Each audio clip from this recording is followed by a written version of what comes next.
Hey guys, this is BamaGunner coming at you. I want to do a little review on I'll start doing these more often. This will be my first one. This one is on the Charter Arms Bulldog 44 Special.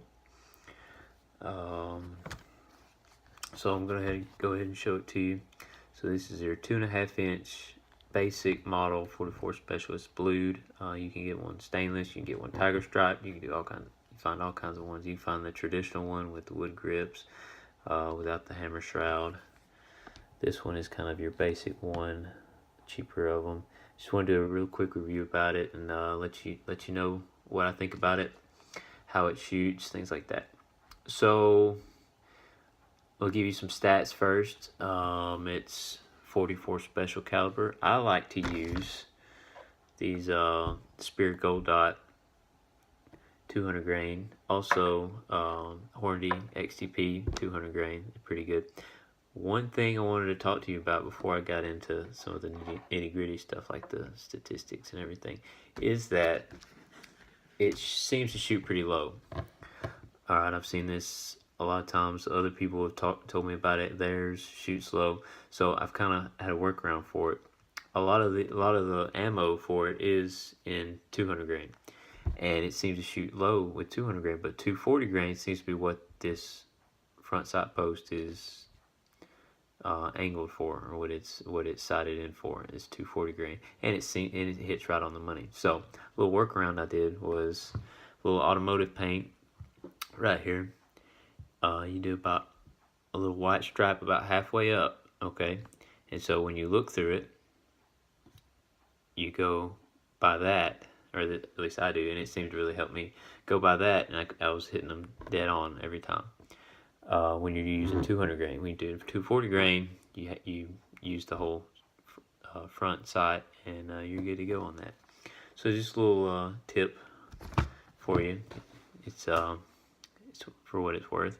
All right, so if we're gonna go over some of the stats on it, it's 7.2 inches long. Basically taking into account the rubber grip we have on it. Okay, you can buy other grips for it that make it a little bit better for concealed carry. This seems to be fine in a pretty big pants pocket, pocket holster type setup. But you kind of want the extra grip, extra hand real estate for you when you're shooting some of these hotter loads. One thing Charter Arms does recommend is that you don't shoot any type of plus P ammo out of it. But your standard loadings will be fine, and it seems to help when you have the longer rubber grip that it comes with versus some of the more wooden grips, harder grips, and some of them it might be a little bit shorter. You don't have as much hand room there. And the recoil's not bad though. It's not bad. It's not hurting or anything like that.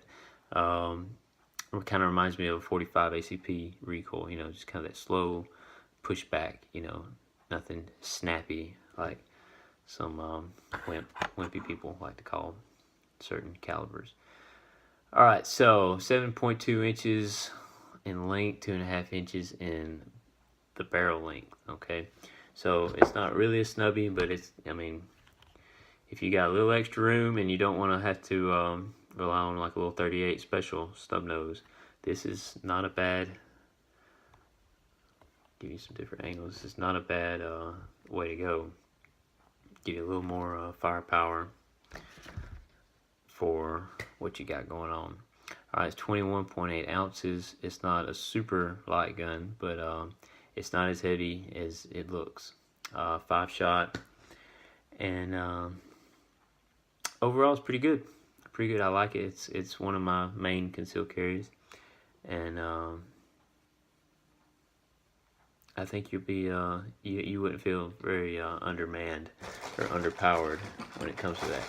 Now, a few things kind of have them a little go bag that you can use is these little speed strips.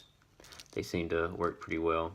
This is your brand for you. That's kind of your main one that sells them. And if you work with it, you practice with it, you're gonna get pretty good at it. For little fast reloads, kind of stuck behind cover, whatever you need to do to get that. You know, it's not gonna be as fast as a semi-auto, but it gets you from point A to point B. Okay, so that's my first review, and it's on the Charter Arms Bulldog. I'm gonna show it to you one more time. Let me know what you think. Appreciate it.